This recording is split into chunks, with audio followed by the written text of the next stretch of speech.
Hello friends, welcome back to my channel. So ఎవరైనా కొద్దిగా view చేస్తున్నట్లుంటే నా పేరు గీత అండి. సో ఇవాళ వీడియో ఏంటి అని అంటే మనము డిఫరెంట్ హెయిర్ స్టైల్స్ చేసుకోవడానికి మన దగ్గర డిఫరెంట్ క్లచెస్ ఉంటాయి కదా. కొంచెం డిఫరెంట్గా బనానా క్లిప్స్ అని, పెద్ద క్లచెస్ అని, స్మాల్ క్లచెస్ అని, సో చాలా ఉంటాయి. సో ఆ డిఫరెంట్ క్లచెస్తో మనం హెయిర్ స్టైల్స్ ఎలా చేసుకోవచ్చో చూసేద్దాం.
చూడండి డిఫరెంట్ క్లచెస్తో మనం హెయిర్ స్టైల్స్ ఎలా చేసుకోవాలో. సో చాలా సింపుల్ అనమాట.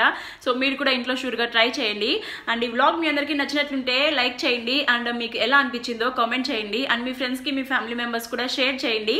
అండ్ ఎవరైనా కొత్తగా వ్యూ చేస్తున్నట్లుంటే సబ్స్క్రైబ్ చేసుకొని పక్కనే ఉన్న బెల్ ఐకాన్ కూడా యాక్టివేట్ చేయండి. సో దట్ నేను ఏ వీడియో అప్లోడ్ చేసినా మీకు నోటిఫికేషన్ అనేది వస్తుంది. So thank you so much for watching. ఇంకో వ్లాగ్లో మళ్ళీ కలుద్దాం. Until then take care. Bye bye.